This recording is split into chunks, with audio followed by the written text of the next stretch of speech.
Traditional ancient Jewish and Christian positions on the authorship of Samuel are represented in the Babylonian Talmud, a record of traditional rabbinic commentaries and teachings.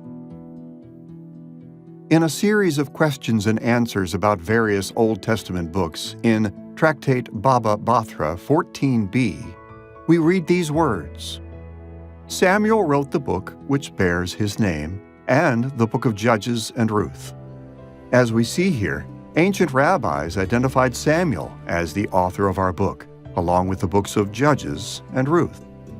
This point of view reflects the ancient Jewish and Christian practice of associating Old Testament books with prominent prophetic figures.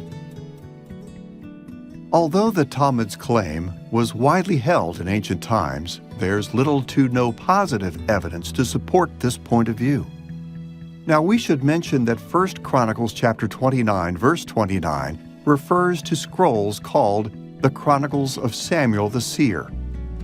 But it's most likely that this passage refers to a non-canonical collection of Samuel's prophecies, much like the Chronicles of Nathan and the Chronicles of Gad, also cited in the book of Chronicles.